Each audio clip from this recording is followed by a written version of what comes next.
My product uses codes and conventions as well as challenging them. The layout and format of my magazine complies with the codes and conventions of normal magazines.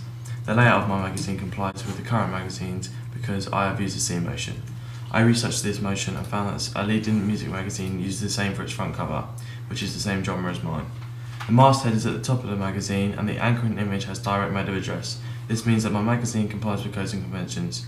My magazine challenges the codes and conventions by using an image that isn't of the usual stereotype of a rap artist. My title of the magazine also backs this up because it is called The Usual Suspect. This is representative because he is not the usual stereotypical rapper. I have stayed with the codes and conventions for my contents page with an anchoring image and the text apart, as well as a double page spread where I have used the newspaper column format. I believe that my magazine would be better this way because people are more familiar with it. My magazine is mainly aimed at males who enjoy the rap genre. Rap is generally stereotyped as black music and originated from this. Rap is formed around the story of an artist who has come from a poor upbringing and proved that they can do it.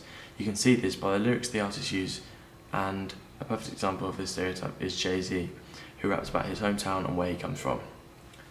I wanted to aim my music magazine at this social stereotype because my theme and idea was different, and I also wanted to attract other social groups. For example, Caucasian males who aren't put under the stereotype of someone who likes rap. Benny Banks and K-Coke are two of the artists that have broken through onto the rap scene and are not the usual suspects. I want my magazine to represent anyone who likes rap music and loves music in general. There are two main institutions that would distribute my magazine. They are Bauer Media Group and IPC. IPC is the international publishing company and they have music magazines such as NME. Bauer Media Group is another media publishing company that have brands like Kerrang, Q and many others. I believe that Bauer Media Group would be better for my magazine because the layout of my magazine is similar to that of Q magazine, which is the biggest selling music magazine in the UK. Because they have this magazine, Bauer would know what to do with my magazine, therefore Bauer would be my favourite choice. The audience for my media magazine is mainly males because of the genre, and is aimed at 16 to 25-year-olds. I have chosen this age because I have conducted research for current music magazines within this genre and they have a similar age audience. Vibe is the leading rap magazine with a target audience of 18 to 30. I felt that in today's society a lot more younger people listen to rap and like it, so I lowered the age to 60 and 25. I believe that this is because it is a young age and most older people that I have asked about rap think it is nonsense and is rubbish. So I decided to put the target audience, not to put the target audience too high. Also, the ages of rap artists in today's society is fairly young.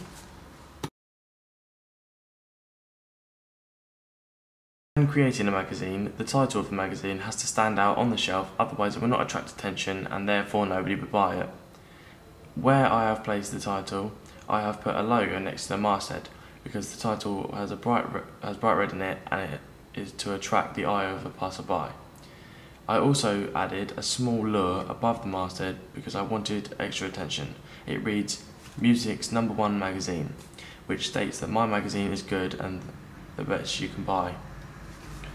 The picture I have used also attracts the attention of the consumer because it is large and has direct mode of address and is in the centre of the page. I also used red font on most important words so the consumer's eyes will be attracted to those specific words. I have done this throughout my magazine to add greater effect. I feel that my magazine is good enough to attract someone's attention. Throughout the process of making my media magazine, I used Photoshop a lot. When creating my product, I had to learn new skills because Photoshop was a new program for me. I also studied photography and I used Photoshop a lot for my coursework, so this helped me throughout my magazine because I was getting used to the program and its tools in other subjects.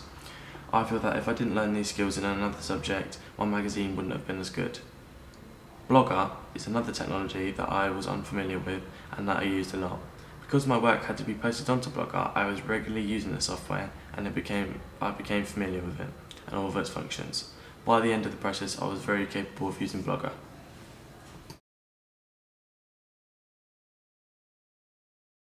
When I first produced my preliminary, I felt that I didn't have a great depth of knowledge on how media magazines were made and how they were laid out.